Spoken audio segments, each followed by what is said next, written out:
Cupido, vertel vir ons bietjie iets oor jou nuutste plate wat onlangs uitgereik is.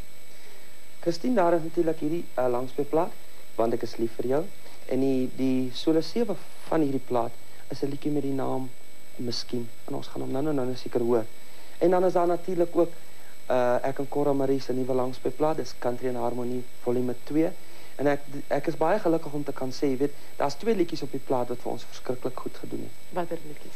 Daar is een Sonder jou is ek verlore, Ja. en dan die ander een is Voorspoedige lewensjare, en dit het regtig vlam gevat en dit gaan baie goed. Ek hoop dit gaan. Cupido, ek verstaan dit wat jy nou gesê het dat jy nie getroud is nie. Nee, ek is nie, Christine. Hoeveel mense maak die fout om te dink ek en Cora Marie is getroud? Maar dit is nie, ek sê altyd, ek het so baie susters, maar daar's plek vir nog een. Sy het nou my agterste sussie geword. Ek is baie lief. Jy bly daar op oogies. En boer jy met iets spesifieks daar? Man, ja, ek boer essensieel met liedjies, maar ek moet jou dit vertel. Ek het ook met windpompe geboer. Ek het 14 gehad, maar nou die dag moes ek 7 uithaal, want daar is nie genoeg wind vir almal.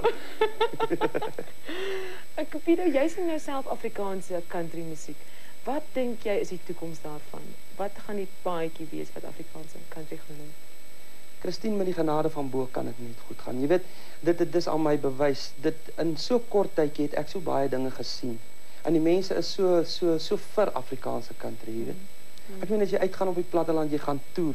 Jy kan tog sien die mense hou van wat jy doen en dit vertel vir my net een ding. Daar's 'n groot toekoms daar. Ja.